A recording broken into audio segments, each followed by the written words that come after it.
What's up, people? I'm back here once again to give you guys some intel and some info because I was lucky enough to get my hands on both Project Morpheus as well as Oculus Rift this weekend at Fan Expo.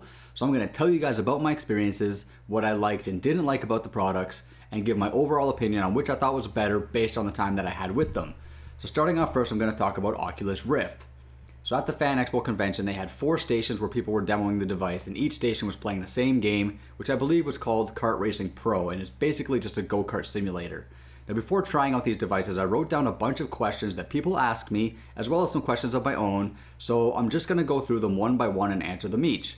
So starting off with the Oculus Rift, is there enough room inside for a user with glasses? Yes. I don't wear glasses personally, but I did see other people with the device with their glasses on, and they didn't seem to have any problems at all. How comfortable is the device to wear? This is sort of hard to answer for me because I feel like the device is comfortable to wear. However, the guy that put it on me did a piss poor job at making it comfortable. We weren't allowed to actually touch or adjust the device ourselves, and trying to coach the dude into making it feel right wasn't really working. So it ended up feeling a little too tight on my face, but I mean, it was nothing to the point where I was in any pain or wanted it removed. And, you know, I believe if I were able to adjust it myself, I would have been able to make it fit and feel just fine. Number 3, how heavy does it feel? About as heavy as it looks, I guess. Maybe 3 to 4 pounds. I don't really, it's hard to say. It doesn't feel heavy while wearing it. I mean, it didn't put any strain on my neck or anything like that. But keep in mind, I was also wearing it for only about 10 minutes. Do you think it could be worn for long periods of time? Honestly, I think if anyone planned on having a long gaming session with this device, they would have to take breaks at least every half an hour, if not more frequent than that. Perhaps wearing it more and getting more used to the effects, you might be able to do it for longer, but I really couldn't see myself wearing it for much longer than the 10 minutes I had it on. But I think that was also heavily to do with the demo that I was playing. Number 5, what kind of effects does it have on the brain and eyes? My eyes felt fine. My brain, I don't know, that's hard to answer. I did feel a bit dizzy and I had some mild nausea during and shortly after playing, but this is definitely because of the demo. I mean, I'm playing a go-kart simulator and I kept spinning out on the grass in the go-kart, and you know, all of the spinning in the virtual world was actually making me dizzy in real life. Did I notice any lag or delays with the movements? Not really. The device feels very responsive. What was the perceived field of view? Again, another hard question to answer. The best way to get an idea of this is try this. Put your hands up to your face with your thumbs pretty much in line with your sideburns, and sort of try to have your index fingers run up along your hairline, and you'll be able to see the palms of your hands. This will at least give you sort of a rough idea of what the field of view is like.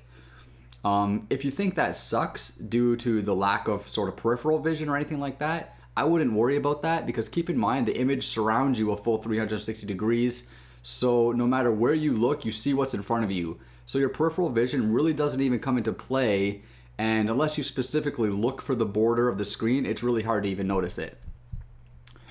Number 8, how were the graphics? Well, in the demo I played, they were pretty bad. You can find footage of this demo on YouTube if you want to look it up and see for yourself, but it basically looked like maybe a PS2 game. Does your body or mind feel weird after using it?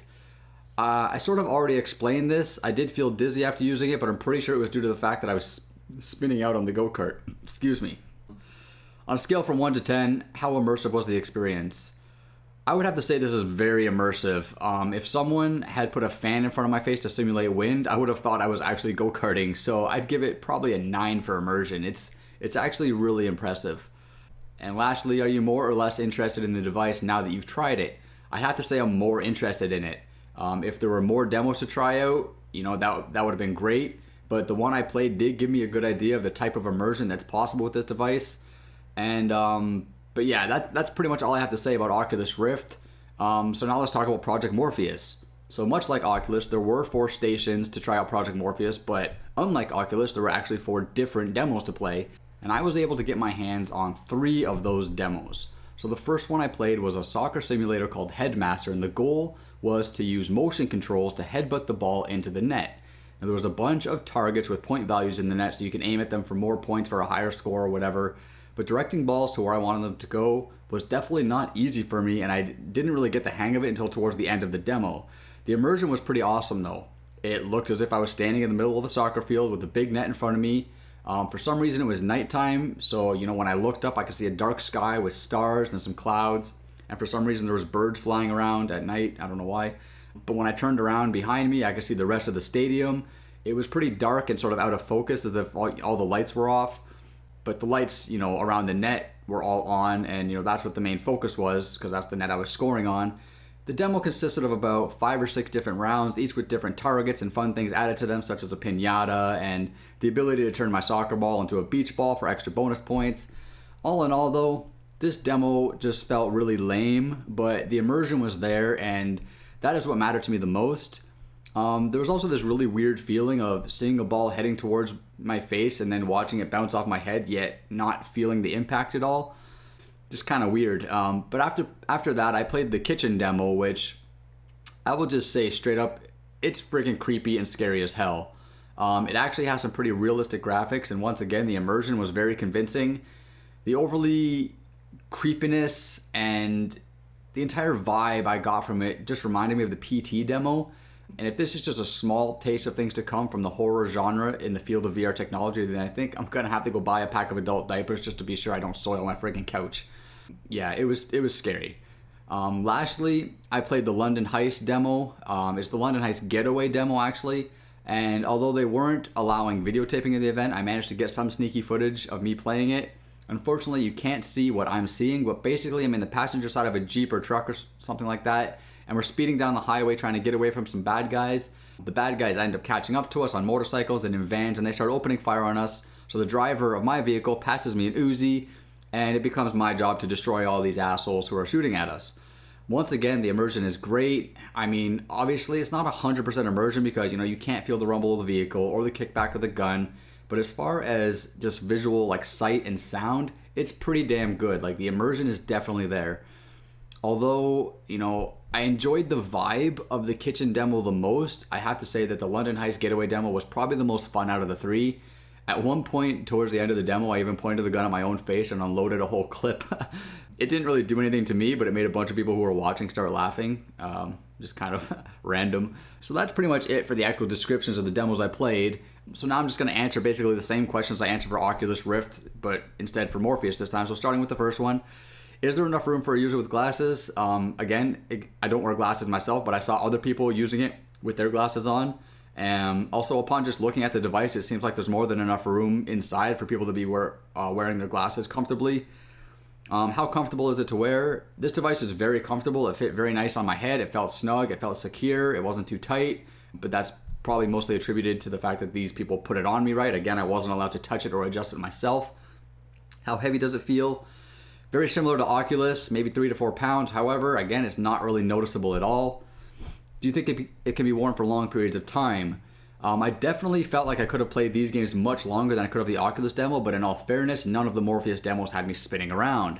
So it's hard to say, but if I had to, I would probably say that it could be used as long as you want, as long as you took breaks here and there, just so you don't sort of lose complete touch with reality. What kind of effects does it have on the brain and eyes?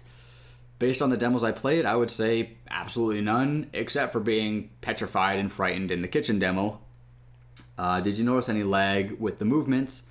Not really. Much like Oculus, this device feels very responsive. It moved when I moved, the gun shot when I shot, things happened when I triggered them to happen. Overall, it felt very responsive. What's the perceived field of view? Again, basically the same as Oculus Rift, and in the same way, you really don't even notice the lack of peripheral vision because you're too busy looking at what's in front of you, and naturally you turn your head to see what's beside you, so even though there was a black border around my peripheral view, I felt like the screen was large enough to encompass, the most important part of my visual field. How do the graphics compare to standard PS4 titles? Well, these are just demos, but Headmaster was the worst in terms of visuals. It basically looked like a PS2 game. Kitchen was the most visually impressive, and I would say that it had realism similar, but maybe not quite as realistic as the PT demo. London Heist was also nothing great visually, but I felt it was definitely better looking than Headmaster. Number 9, how does it connect to the PS4?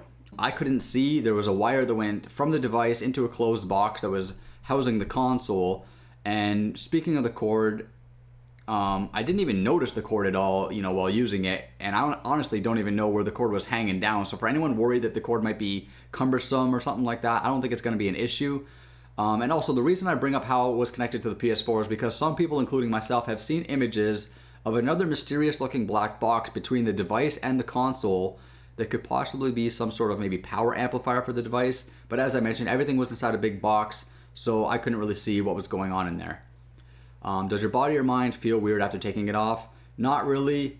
At most, you sort of just have to maybe recalibrate, if that's the right word, into the real world, but it happens almost instantly. From 1 to 10, how immersive is the experience?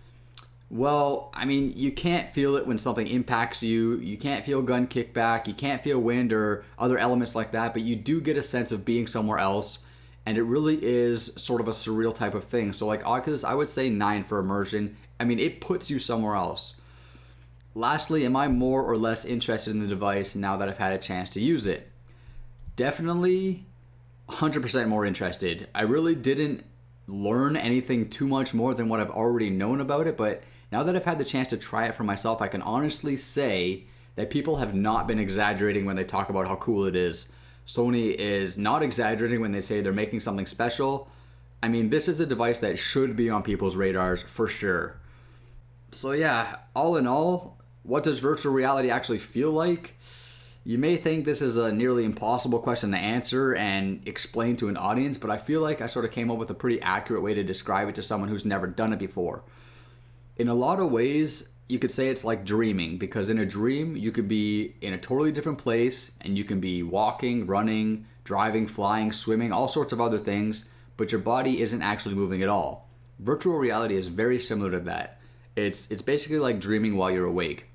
And as far as things like having a soccer ball head towards your face and then bounce off your head without feeling any type of impact, well, you know those times when your arm falls asleep and you smack it off something and you don't feel it at all, even though you just watched it happen? I guess you could say it's sort of like that. As far as comparing these two products, I mean, I came out more impressed by Morpheus, but that's simply chalked down to the type and variety of demos that I got to play. When it all boils down to it, I think both of these devices are very comparable, and both would be worth looking into, but as a PS4 owner, I definitely have my sights and interests more heavily focused on Morpheus, but I would encourage any PC gamers to take more interest in Oculus Rift because I feel like it has some major potential to provide some amazing experiences. So that's pretty much it. Again, if you guys have any questions regarding anything I said in the video, or if you have any questions about either device that I didn't already answer in the video, you can leave a comment below and I will do my best to answer them. Here's another division code. For the beta, first come, first serve. I will be giving out more of these in upcoming videos as well as on my Twitter. So there you go. If you care to get more in-depth details of my experience with Project Morpheus, I wrote an article for GamerBuzz.com. You can find that in a link that I will leave in the description below, so be sure to go check that out. But that's going to be it for me for now. Thank you all for watching. I'm Vile Self. Make sure to hit that subscribe button if you're new. Until next time, villains. Later.